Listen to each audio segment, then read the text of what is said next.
మమ్మల్ని సనాతన గోపి అన్నవాడు ఎంత లేసి మాటలు అన్నాడు. వాడి మీద చర్య తీసుకుంటారా తీసుకోరా? మేము కేసు పెట్టడానికి వెళ్తున్నాం. మమ్మల్ని పట్టించుకోకపోయినా అధికారంలో ఉన్నవాడు మా పక్షాన కదలపైన ఊరుకోము. ఈ రోజు ఏదో ఏదో పాస్టర్ గారు ఏదో మాట్లాడినాడని సంఘానికి బుద్ధి చెప్పుకున్నాడని మీ ఇష్టం వచ్చినట్టు మాట్లాడుతున్నారు. మమ్మల్ని తిడుతుంటే నువ్వు ఒక ఆడదానివి కాదా, నువ్వు ఒక స్త్రీవి కాదా అని చెప్పి చర్య తీసుకోరా?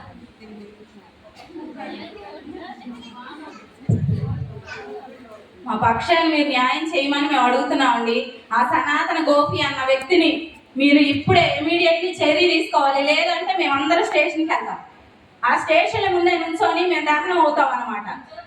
చిలకలూరుపేట వాస్తవ్యంలో మా ఓటు హక్కు ఉంది. మేము వేస్తే మీరు గెలిచారు. మీరు ఒక స్త్రీయేగా మీరు ఎందుకు ఆలోచన చేయలేకపోతున్నారు? మాట్లాడిన మాటలో ముందు వెనక మొత్తం చూడండి. ఆ ఒక్క క్లిప్పింగ్ వేసుకొని ఎందుకు చూస్తున్నారు మీరు? ఇప్పుడు మీరు ఒక పదవిలో ఉన్నారు, మీకు అన్ని తెలిసి ఉన్నారు కదా. ఎలా పడతారా మీరు ఎలా మాట్లాడతారు?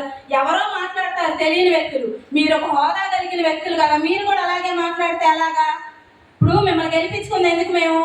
మీరు మా పక్షాన్ని నిలబడి ఇలాంటివి వచ్చినప్పుడు ఏదైనా వచ్చినప్పుడు మాకు న్యాయం చేస్తారని మిమ్మల్ని గెలిపించుకున్నాం మేము.